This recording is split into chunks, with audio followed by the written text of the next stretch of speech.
అందరికీ నమస్కారం. భాషాన్వేషకంలో ప్రతి వారం మనం ఆరోగ్య సదస్సులు గత 25 సంవత్సరాలుగా నిర్వహిస్తూ వస్తున్నాము. ఇది 1308వ కార్యక్రమం. ఏమాత్రం కూడా బ్రేక్ లేకుండా ప్రతి వారం ఈ కార్యక్రమం నిర్వహిస్తున్నాం. అందరికీ ఆరోగ్యం గురించి అవగాహన కలిగించాలని దీనిలో నిపుణులైన వైద్యులు వచ్చి వారి వారి రంగాలకు చెందిన విషయాన్ని తెలియజేయడం ఉంటుంది. ఈ రోజున నేను మీకు మనిషిపై అతి ఉష్ణం అతి శీతలం ప్రభావం ఎలా ఉంటుంది అనే విషయం మీద చెప్పాల్సిన. ఇప్పుడు ఎండాకాలం వస్తుంది. ఎండాకాలం ఆల్రెడీ చాలా ఎక్కువగా ఉంది, మండిపోతుంది. మార్చి నెల మొదట్లోనే ఎంతో ఇదిగా ఉంది. ఇప్పుడు దాదాపు ఈ సంవత్సరం 50 డిగ్రీల సెంటీగ్రేడ్ కూడా టచ్ అవుతుందని వాతావరణ శాస్త్రవేత్తలు చెబుతున్నారు. 50 డిగ్రీల సెంటీగ్రేడ్కి అంటే మనం ఊహకు అందదు. సాధారణంగా 40-45 వస్తే ఇంకా భరించలేం. అసలు 34-35 ఉంటేనే రెస్ట్లెస్ అయిపోతుంటాం. 34-35 డిగ్రీ సెంటీగ్రేడ్ ఉంటేనే భరించలేక ఉంటాం. 40-45 వచ్చేసేళ్ళకి ఇంకా అదిరిపోతుంటుంది. రకరకాల బాధలు వస్తాయి మనుషులకి, ఆరోగ్య సమస్యలు. ఇక 50 టచ్ అవుతుందంటే ఎలా ఉంటుంది? అంచేత మరి ఈ అతి ఉష్ణం అతివేడి మనిషి జీవితం పైన ఎలా ఉంటుంది అనే దాని మీద మనం తెలుసుకుందాం. అలాగే అతి శీతలం కూడా కొన్ని సందర్భాల్లో బాగా చలి వణికించేస్తుంది. శీతాకాలం కూడా చాలా ఎక్కువ ఉంటే చలి ఉంటే అది ఎలా ఉంటుంది? అతి వాతావరణం మరీ చల్లబడిపోతే ఎలా ఉంటుంది? అంచేత కొందరు ప్రశ్నిస్తుంటారు, ఏమండి ఎటువంటి ఎంత టెంపరేచర్ బయట ఎంత టెంపరేచర్ వస్తే మనిషి ప్రాణం పోతుందండి, ఎంత టెంపరేచర్ వస్తే ఎంత టెంపరేచర్ డౌన్ అయితే మనిషి ప్రాణం పోతుందని అడుగుతుంటారు. ఇప్పుడు మనం చూస్తుంటాం ఎండాకాలం పక్షులు అలా పడిపోతుంటాయి, చచ్చిపోయి పడిపోతుంటాయి. ఎందుకంటే పడిపోయి ఎండకి తట్టుకోలేక అవి. వాటికి తట్టుకునే శక్తి కొంతవరకు ఉంటున్నమాట. ఇప్పుడు కాకుల్లారండి, పిచ్చుకుల్లాంటివి కారండి, అలాంటివన్నీ చిన్న చిన్న అవన్నీ పావురాలు కోయళ్ళు ఇవన్నీ కూడా పడిపోయి చచ్చిపోయి ఉంటాయి చెట్ల కింద ఎండాకాలం అతి ఎండ ఎక్కువగా ఉన్నప్పుడు. ఎందుకని ఇంకా వాటిని ఇప్పుడు మనిషి కూడా మనం బయట ఎంత వేడిగా మీరు చూడండి. బయట మీకు టెంపరేచరు 45, 46, 50 కూడా ఉంటుంది. కానీ మీ టెంపరేచర్ చూస్తే దాంట్లో ఎంత ఉంటుంది? మామూలుగానే మనకి చాలా తక్కువగానే ఉంటుంది. నోట్లో టెంపరేచర్ చూస్తాం అనుకోండి, అదేముండదు. బయట టెంపరేచర్ ఒళ్ళో ఉండదు. బయట ఉండకుండా అది మెయింటైన్ అవుతుంటుంది బాట. అంచేత ఎలా జరుగుతుంది అంటే మన బాడీలో ఒక డిఫెన్సివ్ మెకానిజం ఉంది. మామూలుగా చూడండి మన బాడీలో 97, 99 మధ్య టెంపరేచర్ ఉంటుంది. వారికి యావరేజ్గా ఎంత యావరేజ్ టెంపరేచర్ ఎలా ఉంటుంది? నార్మల్ పర్సన్కి యావరేజ్ టెంపరేచర్ 98.6, 98.6 డిగ్రీల టెంపరేచరు మన శరీరంలో ఉంటుంది. దానికి రేంజ్ ఎలా ఉంటుంది? 97 to 99. ఈ మధ్యలో టెంపరేచర్ 97 ఫారెన్హీట్ డిగ్రీల అన్నమాట. దాన్ని సెంటిగ్రేడ్ తీసుకుంటే 36.1 నుంచి 37.2 మధ్య ఉంటుందన్నమాట. ఈ రంగా టెంపరేచర్ మామూలుగా ఉండే రేంజ్ 36.1 నుంచి 37.2 మధ్య ఉంటుంది. ఇది మీరు బయట టెంపరేచర్ ఎంత పెరగనివ్వండి, ఇది మాత్రం మన బాడీలో ఎలాగా, ఎందుకని, ఏ రకంగా అని తీసుకున్నట్లయితే మన మెదడులో హీట్ రెగ్యులేటరీ సెంటర్ అంటాం. అంటే అధిక ఉష్ణాన్ని కానీ అతి శీతలాలను కానీ కంట్రోల్ చేసేటి మెకానిజం మన మెదడులో ఉంది. అది హైపోథాలమస్ అనే దాంట్లో కేంద్రంలో ఈ ఉష్ణోగ్రతని కంట్రోల్ చేసేటి మెకానిజం అక్కడ జరుగుతుంటన్నమాట. మరి బాగా ఎండ బయట ఎక్కువ ఉందనుకోండి, ఎండ బాగా ఎక్కువ ఉంటే ఒంట్లోకి ఎండ లోపలికి ఆ వేడి వెళ్లకుండా వెంటనే మన శరీరంలో రక్తనాళాలను వ్యాకోచిస్తాయి. నరాలు దాని దగ్గర స్పందించి రక్తనాళాలను వ్యాకోపించేసి అలాగే స్వేద గ్రంథుల్ని స్టిమ్యులేట్ చేసి చెమట ఎక్కువ పట్టేట్టు చేస్తాయి. చెమట ఎక్కువ పట్టడంతో ఏమిడైపోతుంది? చర్మం తడిగా తయారవుతుంది. చర్మం తడిగా తయారైతే బయట వేడి శరీరంలో ఎక్కి లోపలికి వెళ్ళదు. బయట వేడి ఎంత టెంపరేచర్ ఉన్నా టెంపరేచర్ లోపలికి వెళ్ళదు. దీన్ని ఎలా చేస్తుంది? ఇది మన బ్రెయిన్లోనే అయిపోతుంది. హీట్ రెగ్యులేటరీ సెంటర్ అంటాం. హీట్ రెగ్యులేటరీ సెంటరు దాని చేసి ఎక్కడ ఉంటుంది? మెదడులో హైపోథాలమస్ అనే ప్రాంతంలో ఈ ఉష్ణోగ్రతల్ని కంట్రోల్ చేసేటి కేంద్రం అక్కడ ఉంటుందన్నమాట. అంతే జ్వరం ఎక్కువ బయట వేడి ఎక్కువ కానీ అంటే చెమట ఎక్కువ వస్తాయి. చూడండి బయట ఎండ ఎక్కువ కానీ ఇంట్లో వెళ్ళదు చెమట బయటకు వెళ్తే ఆ చెమట ఆరిపోతుంటుంది కానీ చెమట పోస్తూనే ఉంటుంది, ఒంటిని చాలా బరుస్తూనే ఉంటుంది, బయట వేడి లోపలికి వెళ్ళకూడదు. కానీ ఎప్పుడైతే మనం కంటిన్యూస్గా అధికమైన ఉష్ణానికి మనం గురవుతామో, గురైతే ఇక ఏమైపోతుంది? ఈ మెకానిజం ఫెయిల్ అయిపోతుంది. ఫెయిల్ అయితే ఇంకా హీట్ రెగ్యులేటరీ సెంటర్ కూడా ఫెయిల్ అయిపోతుంది. మీరు బయటకు వెళ్ళేప్పుడు బాగా తలకందుకు తల మీద టోపీ పెట్టుకోవటం, తలపాగా చుట్టుకొని చెబుతాం. టోపీ పెట్టుకుని హ్యాట్ పెట్టుకుంటే ఆ హ్యాట్లోంచి హీట్ మెదడు ముందు వారు కంట్రోల్ చేసి బ్రెయిన్లోని హీట్ రెగ్యులేషన్ సెంటర్ జాగ్రత్త కాపాడుకోవాలి దాన్ని. మనం అంచేత ఎండాకాలం బయటకు వెళ్ళేవాళ్ళు గొడుగు వేసుకోవాలి, లేదా టోపీ పెట్టుకోవాలి, లేదా తలపాగా చుట్టుకోవాలి. ఇప్పుడు రైతులు ఉంటారు, పొలాల్లో పనిచేస్తుంటారు, ఎండాకాలం తప్పకుండా తలపాగా చుట్టుకోవాల్సింది. అలాగే బయటికి వెళ్ళేవాళ్ళు టోపీ లేదా గొడుగు వేసుకోవాల్సింది, లేదా చల్లగా ఉండే కారులో వెళ్ళాల్సింది. అందుకే ఎండాకాలం మరి ఎండ ఎక్కువ ఉండడానికి మనం ఏం చెప్తామంటే వడదెబ్బ తగలకుండా ఉండడం కోసం అని మనం ఎండలో ఉదయం 10 గంటల నుంచి సాయంత్రం 4 గంటల మధ్య కాలంలో అప్పుడు ఎండ ఎక్కువగా ఉంటుంది. అంచేత ఆ ఎండ టైంలో బయటకు వెళ్ళొద్దు. మీరు ఏం పనులు ఉన్నా 10 ఫినిష్ చేసుకోండి, మళ్ళీ 4 తర్వాత చేసుకోండి. ఎందుకు ఎక్కువ ఉండేది? ఎందుకు మనం బయటకు వెళితే హీట్కి ఎక్స్పోజ్ అయిపోతే మన శరీరం దాన్ని రక్షించుకునే మెకానిజాన్ని కోల్పోతుంది. కంటిన్యూస్గా మన ఎండకి దానికి గురవుతూ ఉంటే మన శరీరం ఏదైతే ఉందో ఆ రక్షణ యంత్రాంగం ఫెయిల్ అయిపోతుంది. ఫెయిల్ అయిపోతే ఇంకేముంది? మనకి ఎలా పక్షులు పడిపోతాయో మనం కూడా అలాగే రాలిపోతాం. అందుకని దీన్ని కంట్రోల్ చేసి బయటకి ఎంత ఉన్నా ఎంత వేడి ఉన్నా కొంత వేడినే, మరీ ఎంత వేడిదో అంత చేయదు, కొంతవరకు వేడినే అది చేయగలుగుతుందన్నమాట. అంచేత ఈ రంగం దాన్ని ఇప్పుడు మనం వడగాడుపుడు వడదెబ్బ తగిలింది అంటాం. వడదెబ్బ తగిలింది అర్థం ఏంటి? బయటికి వెళ్ళాం, లేదా ఇంట్లో ఉన్నాం, గాలి ఆడిన గదుల్లో ఉన్నాం, లేదా బాయిలర్స్ పనిచేస్తుంటాం, అలాగే బాగా హీట్ రైలు ఇంజిన్ బుక్ ఇంజిన్లు అయితే రైలు ఇంజిన్లో ఉంటాం, లేదా అలాంటి ఉన్నట్టు అయితే త్వరగా వడదెబ్బ తగులుతుంది వాళ్ళకి. వడదెబ్బని ఎండోనే వెళ్ళాలని లేదు, వేడి ఉండే ప్రదేశాల్లో ఉన్నా కూడా అది వడదెబ్బ తగులుతుంది. వేడి ఉంటే చాలు, గాలి ఆడిన గదుల్లో ఉంటే చాలు, రేకుల షెడ్లలో ఉంటే చాలు. రేకుల షెడ్లో ఉన్నవాళ్ళు కూడా ఆ ఎండ డైరెక్ట్గా రేకులు వేడెక్కి ఆ వేడంతా వస్తుంది, వాడికి చాలా త్వరగా వడదెబ్బ తగులుతుంది. అంచేత ఎండాకాలంలో ఎవరైతే గాలి ఆడని గదుల్లో ఉంటారో, రేకుల షెడ్డుల్లో ఉంటారో, బాయిలర్స్ దగ్గర పనిచేస్తుంటారో, ఆ పొయ్యిల దగ్గర పెద్ద పెద్ద గాడి పొయ్యిలు అంటాం, ఆ పొయ్యిల దగ్గర పనిచేస్తారో, ఎండలో పనిచేస్తారో, వీళ్ళందరూ కూడా చాలా జాగ్రత్తగా ఉండాలి. ఆ జాగ్రత్త ఎలా ఉంటుందండి? మనం చెప్పుకున్నాం కదా, మామూలుగా మన బాడీ టెంపరేచర్ ఎంత ఉంటుంది? 98.6 మామూలు బాడీ నార్మల్ అయితే అది యావరేజ్ అంటాం. యాక్చువల్గా రేంజ్ ఏంటి?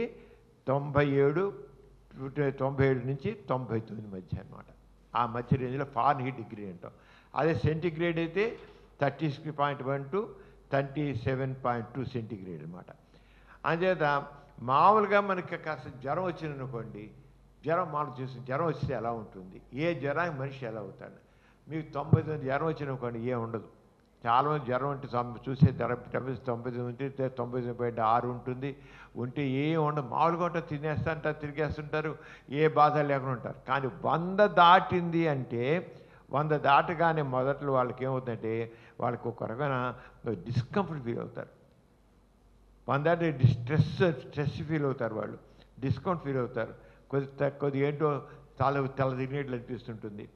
అందుకని కొంచెం స్వెట్టింగ్ చెమటపోతుంది. 100 దాటేకల్లా మరైపోతుందండి. 100 డిగ్రీ సెంటిగ్రేడ్ అంటే అదే మీకు సెంటిగ్రేడ్ అంటే 37.7. 100 దాటం అంటే 37.7 నుంచి.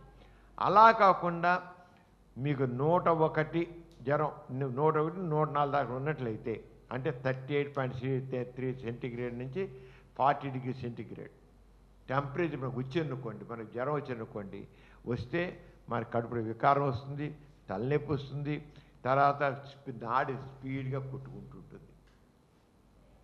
ఎంత నుంచి 101 నుంచి 104 మామూలు మన జ్వరం వచ్చిన లక్షణాలు. ఇది ఈ రకంగా బాడీలో టెంపరేచర్ ఉంటే అసలు అవుట్ సైడ్ టెంపరేచర్ ఎలా ఉంటుందో తర్వాత ముందు మన బాడీలో మనకి జ్వరం వచ్చేప్పుడు ఏ లెవెల్లో జ్వరం ఉంటే 100 నుంచి 101 మధ్య ఎలా ఉంటుంది, 101 నుంచి 104 మధ్య ఎలా ఉంటుంది. అలాగే ఇంకా ఎక్కువకల్లా 104 దాటినంటే మనకంతా గందరగోళంగా ఉంటుంది.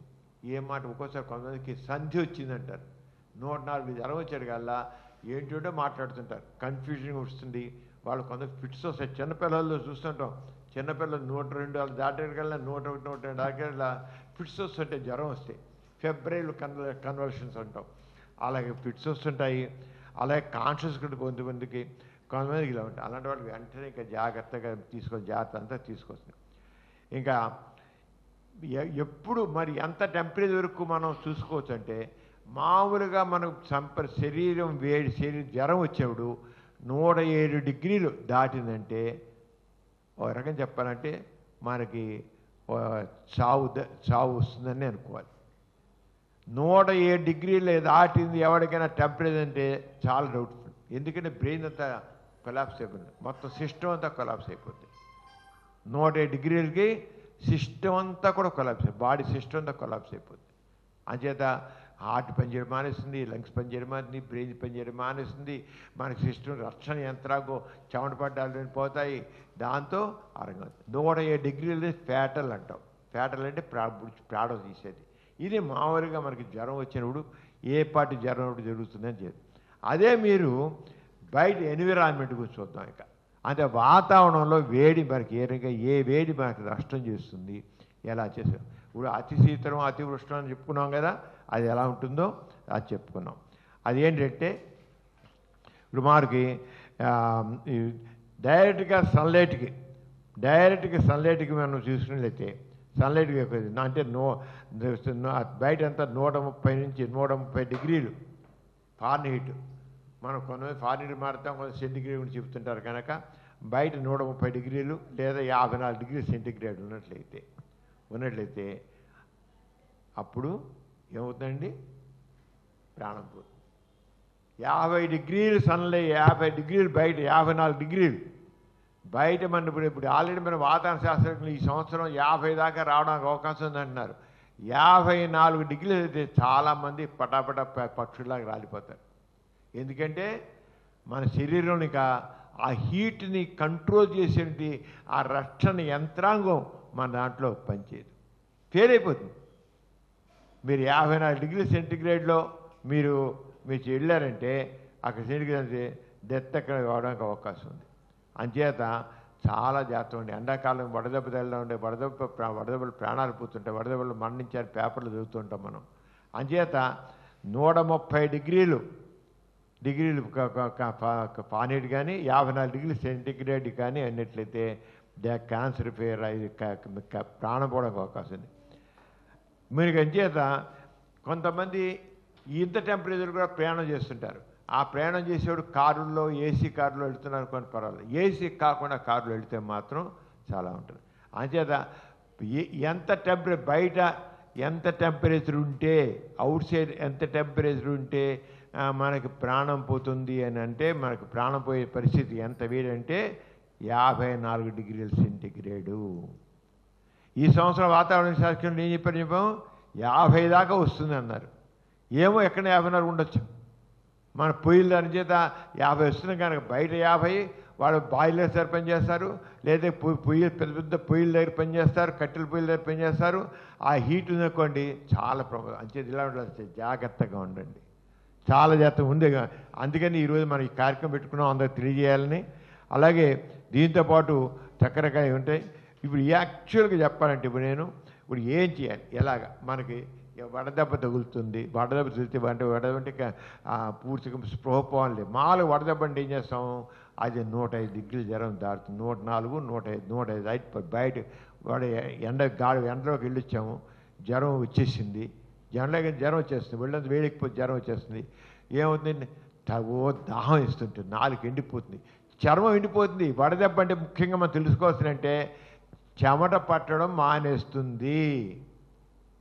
మీరు ఇంట్లోకి వచ్చినా చల్లగా చెట్టు కింద కూర్చున్నా చెమట పట్టదు, రెస్ట్లెస్ అయిపోతారు, గందరగోళంగా ఉంటుంది, దాహం నోరు ఎండిపోతుంది, తెగ దాహం ఇస్తుంటే మూత్రం రాదు, మూత్రం పోయడానికి మూత్రం ఉండదు, మూత్రం రాదు, ఒంట్లో నీరు ఎండిపోతుంది, చర్మం అంతా ఇలా పట్టుకుని వస్తే బుడతలాగా పడిపోతుంది అన్నమాట. డీహైడ్రేషన్ అంటాం, వడగాడుపు వచ్చే డీహైడ్రేషన్. దానికని చేత అది ఏం చేయాలి? దీనికి ముఖ్యంగా ఎండాకాలంలో చాలామంది మామూలుగా మంచిలు తక్కువ తాగుతారు, ఎండాకాలంలో వాళ్ళందరూ ఎక్కువ తాగాలి. మామూలుగా ఏం చెప్తాం? మామూలు ఆరోగ్యం కోసం 8 గ్లాసెస్ 8 గ్లాసుల నీళ్ళు ఇలాంటి గ్లాస్తో, కానీ ఇంకొంత పెద్ద గ్లాసు 8 గ్లాసులు, రోజుకి 8 గ్లాసులు నీళ్ళు తాగాలి, 8 గ్లాసెస్ వాటర్ తాగాలి. అంటే దాదాపు మీకు 2 లీటర్లు అనుకోండి. ఇది ఏ కాలమైనా కాదు, మినిమం 2 లీటర్స్ 3 లీటర్స్ తాగితే మంచిది. ఎండాకాలం వచ్చే మాత్రం తప్పకుండా 2 కాదు 4, 8 గ్లాసులు కాదు 16 గ్లాసులు నీళ్ళు తాగండి. చాలా వరకు మీరు ఎండ నుంచి రక్షణ అవుతారు. 8 గ్లాసులు నీళ్ళు మాత్రం లెక్కే కట్ట, కానీ చాలా తాగరు, టైం లేదంటారు, కుదరదంటారు. ఉదయం ఏదో తాగుతారు, మధ్యాహ్నం ఇప్పుడు తాగుతారు, సాయంత్రం రాత్రి తాగుతారు, నీళ్ళు తాగరు. అంచేత బాగా నీళ్లు తాగాలి. అలాగే ఎలక్ట్రోలైట్స్ అనేది సోడియం, పొటాషియం అవన్నీ మనకు తీసుకోవాలి బాగా. అంటే సోడియం పడే ఎలక్ట్రాల్ పౌడర్ వాడతాం, అలా అవసరం లేదు. మీరు మామూలుగా ఎలక్ట్రోలైట్స్ అంటే మామూలుగా కొద్దిగా ఉప్పు వేసుకుని, ఉప్పు చాలా ముఖ్యం, ఉప్పు ప్రాణాధారం గుర్తుంచుకోండి. అంచేత మజ్జిగలో ఉప్పు వేసుకుని మజ్జిగ తాగాలి, నిమ్మకాయ పిండుకుని తాగొచ్చు. కానీ ముఖ్యంగా ఉప్పు, నీళ్లు, పంచదార. షుగర్ వాళ్ళు మామూలుగా మాత్రం షుగర్ దేనికి, పంచదార దేనికి? ఎనర్జీ కోసం, ఎగ్జాస్షన్ ఫీల్ అవుతాం. అంచేత ఎండాకాలంలో మీకు వడదెబ్బ తగలాలని కాదు, పాడు కాదు, మన జాగ్రత్త కోసం ఎండాకాలం పాటు మధ్యాహ్నం పూట మధ్యాహ్నం ఉదయం పూట బయటకు వెళ్ళే ముందు, బయటకు వెళ్ళి వచ్చాక మజ్జిగ, పల్సని మజ్జిగ చాలు. నీరు మనకు కాసిన మజ్జిగ కదా అక్కడ ముఖ్యం, మనకు కాసిన నీరు తాగడం మంచిగా తాగం కనుక దాంట్లో అది కాకుండా మంచినీళ్ళు ఉప్పు వేసుకుంటే తాగలేకపోతాం. అంచేత మజ్జిగ వేస్తే ఉప్పు తిరియకుండా అయిపోతుంది. మజ్జిగలో ఉప్పు వేసుకుని ఒక గ్లాసు తీసుకున్నాం అనుకోండి, ఈ గ్లాసు నీళ్ళల్లో చిటికెడు ఉప్పు, 2 చెంచాల పంచదార కలుపుకోండి. చిటికెడు ఉప్పు, 2 చెంచాల పంచదార తాగండి. తాగితే మీకు చాలా వరకు మీకు రావాల్సిన ప్రొటెక్షన్ వస్తుంది. ఊరికే నీళ్ళు తాగడం కూడా కాదు, చిటికెడు ఉప్పు, 2 చెంచాల పంచదార కలపండి. అలాగే మజ్జిగ తాగితే ఇంక తిక్కు తాగుతాను. ఉప్పు లేదు, ఉప్పు నీళ్ళుగా ఉంటే తాగబుద్ది. దీంట్లో వేసుకున్నాకోండి, దీంట్లో ఉప్పు ఈ నీళ్ళలో ఉప్పు వేసుకున్నాం అనుకోండి, ఉప్పగా ఉంటాయి, తాగలేము, నాలుగు ఒప్పుకోదు. ఒకసారి తాగుతాం, రెండోసారి మూడోసారి తాగలేము. మరి ప్రతిసారి 2 గ్లాసులు మంచిగా తాగాలంటున్నాం కదా, తాగలేరు. ఒక గ్లాసు దాహానికి తాగితే ఇంకో గ్లాసు ఆరోగ్యం కోసం తాగాలి. ఒక గ్లాసు దాహానికి, ఇంకో గ్లాసు ఆరోగ్యానికి. అలాగా హైడ్రేషన్ ఎక్కువ కావాలి. అలాగే మందు కొట్టేవాళ్ళు ఉంటారు, మందు కొడితే మా ఒంట్లో ఎండాకాలం నీరు బయటికి పోకుండా జాగ్రత్త పడాలి, ఇంకా నీరు తీసుకొని చూస్తున్నాం. ఎవరైతే ఆ మందు కొట్టేవాళ్ళు ఉంటారో అంతా బయట పోతుంది, ఇంకా వ్యాసో డైల్టేషన్ వచ్చేసి నీరు బయట చేత ఆల్కహాల్ మానేయాల్సిందే, కాఫీ టీలు ఎక్కువ తాగకూడదు. అలాగే ఇంకా ఈ రకంగా మనం జాగ్రత్తగా ఉండాలి. ఉంటే మెయిన్గా మనం తీసుకోవాల్సిందే నీరు ఎక్కువ తాగాలి, దాంట్లో ఉప్పు వేసుకోవాలి, ఎనర్జీ కోసం షుగర్ కలుపుకోవాలి, పళ్ళు తీసుకోవాలి, పుచ్చకాయ, బొప్పాసి.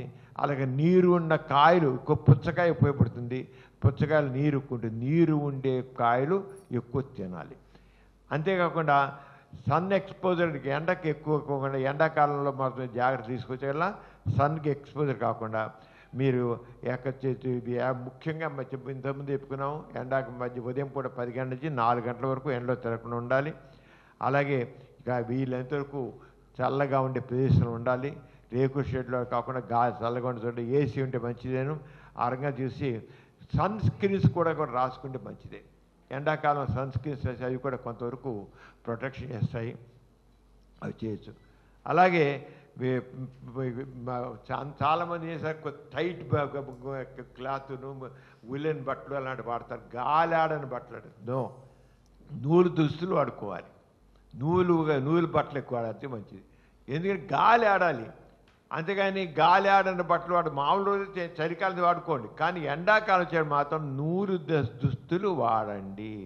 అలాగే టైట్ వద్దు, లూజ్గా ఉండాలి, గాలి తగిలేట్టుగా ఆ రంగా చూసుకోవాలి. అలాగే మీకు టైట్గా ఉంది ఏదైనా సరే నా వదిలేసేయండి. రెగ్యులర్గా ముఖం కడుక్కోవడం, కాళ్ళు చేతులు కడుక్కోవడం, వీళ్ళందరూ చేతులు కడుక్కోవడం, చన్నీళ్ళతో ముఖం కడుక్కోవడం చేయండి. అంటే మన శరీరాన్ని కూల్ చేసుకుంటూ ఉండాలి. వీరందరూ ఎంత మేరకు మీరు కడుక్కోగలరో అంతమేర చేశారు. అలాగే మీకు స్నానం చేయడం కూడా రోజుకి 3-4 సార్లు చన్నీళ్ళు స్నానం చేస్తుంటే మా బాడీ కూల్ అవుతుంది. చాలామంది ఉదయం స్నానం చేసి చేయరు, మళ్ళీ మన ఉదయం అలా కాకుండా రోజుకి 2 సార్లు 3 సార్లు 4 సార్లు చన్నీళ్ళు స్నానం చేయండి. చేస్తే మన బాడీ హీట్ అవుతుంది, దాన్ని కూల్ చేస్తాం అన్నమాట. అంటే కూల్ డౌన్ యువర్ బాడీ. అలాగే కూల్ డౌన్ రెగ్యులర్గా కూల్ డౌన్ చేసుకుంటుండాలి. అలాగే మీకు అవుట్డోర్ దాంట్లో ఎక్కువ ఎండల్లో మాత్రం బయటికి వెళ్ళొద్దు, ఎండల్లో బయట తిరగొద్దు, రెస్ట్గా ఉండండి, చల్లగా ఉండే చోట్ల ఉండి ఆ రంగా చేసినట్లయితే ఏమిటి ఇలాగా ఇక మామూలుగా మనకి ఎండలోకి వెళ్ళొచ్చాము, మనకి ఎండ దెబ్బ తగిలింది అనే బాధ మేము ఎలా తెలుసుకుంటామంటే మనకి హీట్ క్రాంప్స్ వస్తాయి, కండరాలు బిగపడుతుంటాయి, కాళ్ళ పిక్కల కండరాలు, ముఖ్యంగా కాళ్ళ పిక్కల కండరాలకు బిగపడతాయండి. అంచేత మీరు ఎప్పుడైనా పొగలు కానీ రాత్రి కానీ మీరు కాళ్ళ పిక్కల కండరాలు బిగపడుతున్నాయి అన్నా, లేదా ఇక్కడ పిక్కలు మన శరీరం అంటే బజిల్స్ క్రాంప్స్ ఉన్నాయంటే హీట్ వల్ల మీకు ఆల్రెడీ దాని బ్యాడ్ ఎఫెక్ట్స్ తెలుస్తున్నాయి అని గుర్తుంచుకోండి. ఇవాళ ఎందుకంటే ఇది ఎడ్యుకేట్ చేయడం కోసం పెట్టాం ఈ కార్యక్రమం. ఈ ఎండాకాలం తీసుకొని జాగ్రత్త, మనకి ఎండాక మొదలైపోతున్నాం కనుక. అలాగే చెమట పోసేస్తుంటాయి, చెమట ఎక్కువ పోస్తున్నాయంటే డిజ్జి దాన్ని ఏదో గజిబిజిగా గందరగోళంగా చిరాక ఏదో బుర్ర పంచేటట్లుగా ఉంటుంది. అది ఉంటే మాత్రం మీకు హెడేక్ వచ్చేస్తుంది, హెడేక్ వస్తుంది. దీనిట్లకి అర్థం ఏంటి, మీకు హీట్ ఎగ్జాషన్ వచ్చింది అంటే ఎండ ప్రభావం మీద ఉంది, జాగ్రత్తగా ఉండండి. ఈ టైంలో మరింత మీరు తీసుకుంటే మీరు ఇంకా వడదెబ్బకు గురవుతారు అని అర్థమాట. అది హీట్ ఎగ్జాస్షన్. అది ఏమాత్రం మీకు నీ చెమట ఎక్కువ పోసేస్తున్నా, గందరగోళంగా ఉన్నా, తలనొప్పి వస్తున్నా, కడుపులో వికారంగా అనిపిస్తున్నా, ఇవేమన్నా సరే మీకు వడదెబ్బ అన్నదాన్ని ఎండ గురి కావడంలో లక్షణాలు. దీని మీద నిర్లక్ష్యం చేసి తగిన నీళ్లు తాగకపోతే, నీడలో ఉండకపోతే, చల్లదానిలో ఉండకపోతే మీరు వడదెబ్బకి తేలిగా గురవుతారు మళ్ళీ ఎండలోకి వెళితే. అంచేత ఆ జాగ్రత్త ఉండాలి. అంతే చివరికి మీరు ఇంకా హీట్ స్ట్రోక్ ఇంకా దీన్ని కూడా కేర్ చేయనుకోండి, అప్పటికి తెగించి తిరుగుతుంటారు అనుకోండి, అప్పుడు తప్పకుండా వడదెబ్బతుంది. అప్పుడు ఏమవుతుంది, ఇంకా మీకు ఏ రకం మట్టండి ఉంటాయి, ఒళ్ళు వేడెక్కిపోతుంది, చర్మం ముట్టుకుంటే కాలిపోతుంటుంది. ఏంటి ఇంత కాలిపోతుంది అనుకుంటా, ఇలా పెట్టుకుంటుంటే కాలిపోతుంది, ఇక పెట్టుకుంటే కాలిపోయినట్లు ఉంటుంది. అంటే అలా డ్రై స్కిన్ ఉంటుంది, కన్ఫ్యూజన్గా ఉంటుంది, కాన్షియస్ తగ్గుతుంటుంది. అంచేత ఇలాంటి వెంటనే మనం దాని తగ్గట్లుగా తీసుకోవాలి. ఇప్పుడు మామూలుగా ఫస్ట్ ఎయిడ్ ఏంటి, వడదెబ్బ తగిలింది. వడదెబ్బ తగలడం ఏంటంటే టెంపరేచరు 104, 105 దాటిపోతుందండి. వడదెబ్బ తగిలింది అంటే జ్వరం, వడదెబ్బలో జ్వరం ఉంటుంది ఖచ్చితంగా. మీరు నోట్లో థర్మోమీటర్ తీసే కొన్ని నోట్లో పెట్టరు, వాళ్ళు కొంతమంది కాన్షియస్ పోతుంది, వాళ్ళు నోట్లో పెట్టకూడదు. నోట్లో చంకలో థర్మోమీటర్ చూస్తే 104 ఉందంటే 105 లెక్క. లేకపోతే రెక్టల్ థర్మోమీటర్ అంటాం, థర్మోమీటర్ని తీసుకెళ్ళి యానస్లోంచి పెట్టడం, యానస్ పెట్టి చూడగాడు. ఇక్కడ కూడా పెట్టుకు ఇళ్ళు నీళ్లు పట్టి తడిపి అసలు తెలియదు, మనకి చంకల్లో పెడితే తెలియదు. కరెక్ట్గా తెలుసుకోవాలంటే ఏం చేయాలంటే యానస్ అంటే మలద్వారంలోంచి థర్మామీటర్ పెట్టి ఆ థర్మామీటర్ కౌంట్ చేస్తే దాంట్లో మనకి కరెక్ట్గా రీడింగ్ వస్తుంది. ఎందుకంటే వడదెబ్బ తెలియదు, మా నోట్లో పెట్టుకోలేడు, తెలివిలో లేడు, ఒళ్ళంతా తడిపేస్తున్నాం. కానీ జ్వరాలతో మనకు తెలియదు. జ్వరాలు తెలియనప్పుడు రెక్టల్ టెంపరేచరు ఆ రకంగా మనం తెలుసుకోవాల్సిన అవసరం ఉంటుందన్నమాట. అంచేది ఇది వడదెబ్బ తెలియని దాంట్లో ఆ రకంగా జాగ్రత్తగా మనం తీసుకోవాలి. అలాగే మరి పర్సన్ వెంటనే చల్లగా ఉన్న ప్లేస్లో పడుకోబెట్టాలి.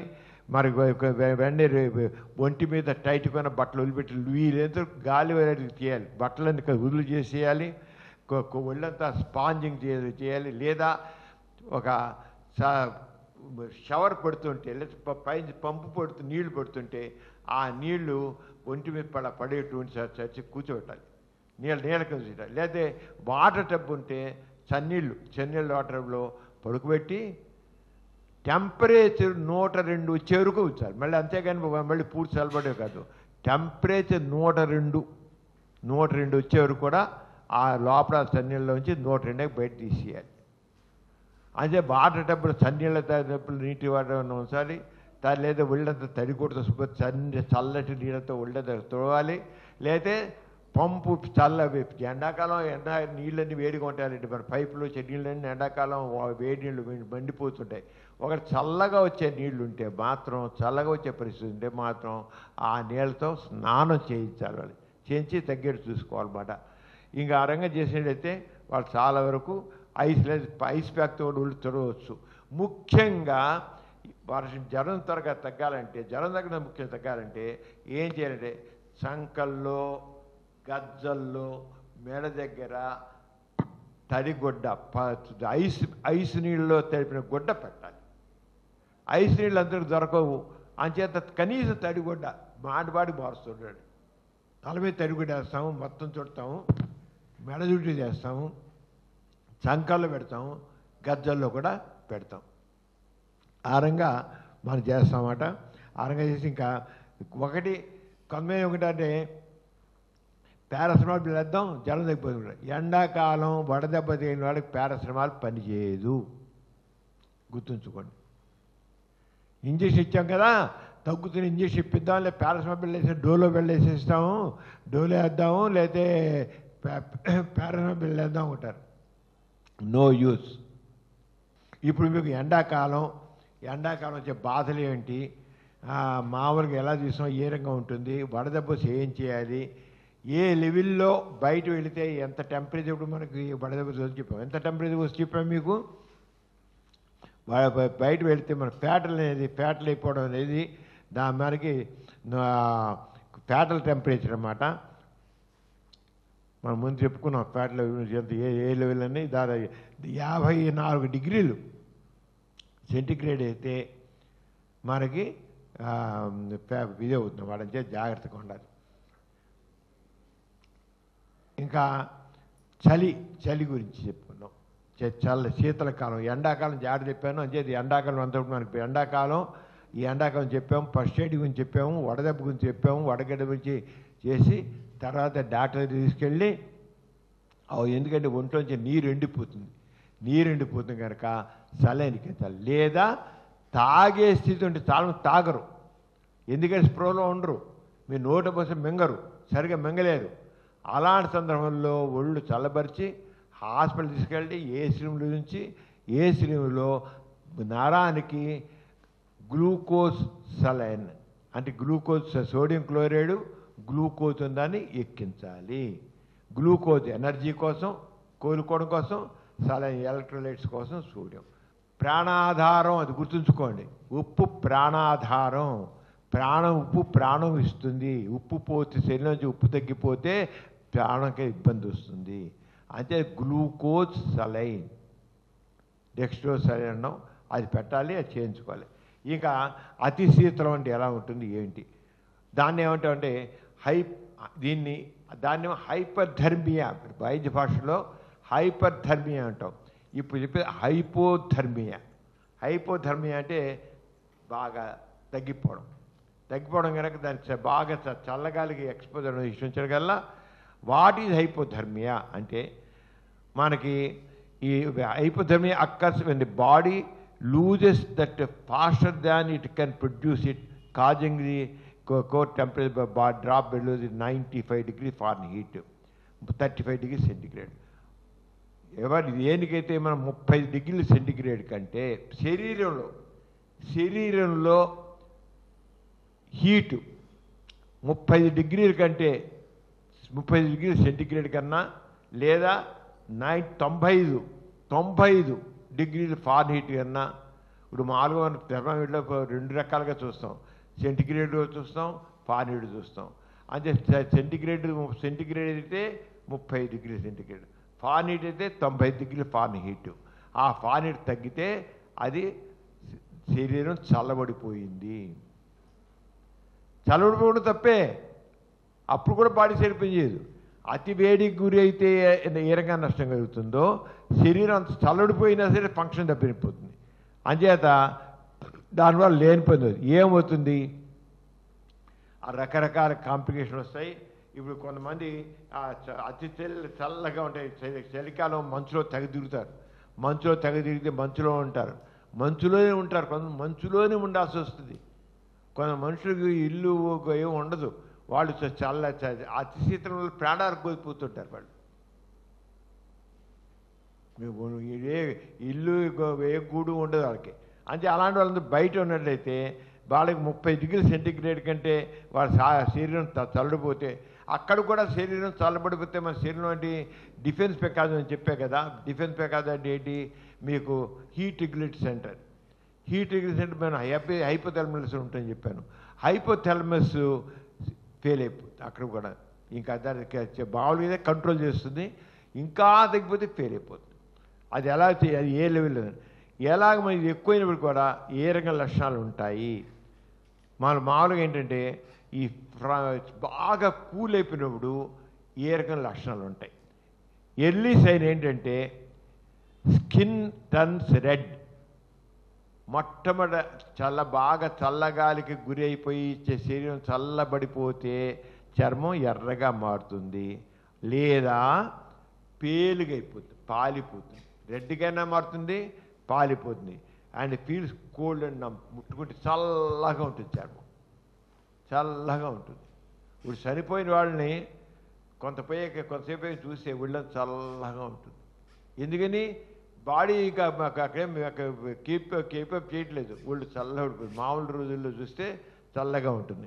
అలాగే కొద్దిగా ఇంకా దాన్ని ఎర్లీ సైన్ దాన్ని ఇక మోడరేట్గా ఏంటి అంటే స్కిన్ చెప్పేసి వైట్ తెల్లగైపోతుంది, గట్టి పడిపోతుందండి.